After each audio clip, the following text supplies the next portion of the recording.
Good morning बच्चों। कक्षा 9 हम पढ़ रहे थे इस जल प्रलय में फणीश्वरनाथ रेणुका, जिसमें मैंने आपको बताया था कि इसमें ग्रामीण क्षेत्र में बाढ़ जब आती है तो उसका वर्णन इसमें लेखक ने किया है, जब वो भी वहीं पर थे।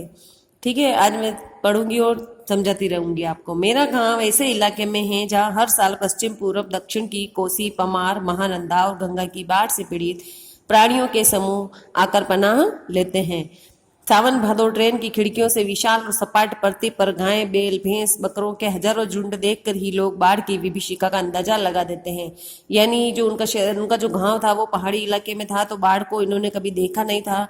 जो भी जहां नीचे के क्षेत्रों में जहां बाढ़ आती थी, वहां के जानवर, इंसान सब वहां पर आके उनके गांव में शरण लेते थे। पर्वतीय क्षेत्र में यानी पहाड़ी क्षेत्र में जन्म लेने के कारण अपने गांव के अधिकांश लोगों की तरह मैं भी तैरना नहीं जानता था।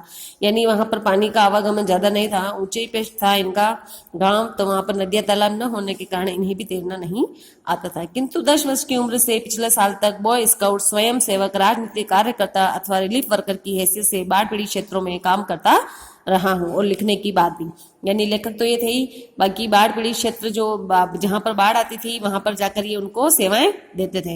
हाई स्कूल में बाढ़ पर लेख लिखकर प्रथम पुरस्कार पाने से लेकर धर्म युग में कथा दशक के अंतर्गत बाढ़ की पुरानी कहानी को नए पाठ के साथ प्रस्तुत कर चुका हूँ। इन्होंने बचपन में कथा अंतर्गत बाढ़ के ऊपर इन्होंने निबंध भी लिखा था। इनकी जो रचनाएं हैं वो है जय गंगा 1947, डायन कोसी 1948, हड्डियों का पुल 1948 आदि। रिपोर्ताज के अलावा मेरे कई उपन्यास में बाढ़ की विनाशलीलाओं के अनेक चित्र हैं, किंतु गांव में रहते हुए बाढ़ से गिरने, बहने, भसने और भोगने का अनुभव कभी नहीं हुआ। ऊंचाई के क्षेत्र में रहते थे तो इन्होंने कभी बाढ़ में फंसे होने का कभी भी इन्होंने देखा नहीं था। वह तो पटना शहर में 1967 में ही हुआ। जब ये पटना में थे 1967 में, तो वहां पर बाढ़ आई, उसका वर्णन आपको बता रहे हैं। 18 घंटे की अविराम वृष्टि यानी 18 घंटे तक लगातार बारिश होने के कारण पुनपुन का पानी जो था वो राजेंद्र नगर, कंकड़बाग तथा अन्य निचले हिस्सों में घुस आया था। अर्थात बाढ़ को मैंने भोगा है, यानी मैंने भी बाढ़ को देखा है शहरी आदमी की हैसियत से। इसलिए इस बार जब बाढ़ का पानी प्रवेश करने लगा, पटना का पश्चिमी इलाका छाती भर पानी में डूब गया। यानी जब गांव में था तब इन्होंने कभी बाढ़ नहीं देखी, लेकिन पटना में थे तब इन्होंने बाढ़ की विभीषिका को देखा है।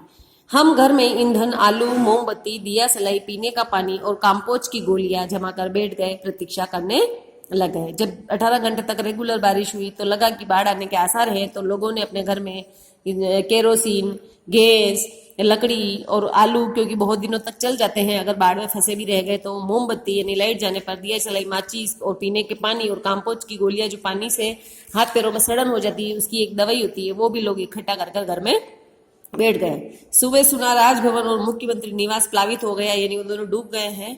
दोपहर में सूचना मिली गोलघर जल से गिर गया है।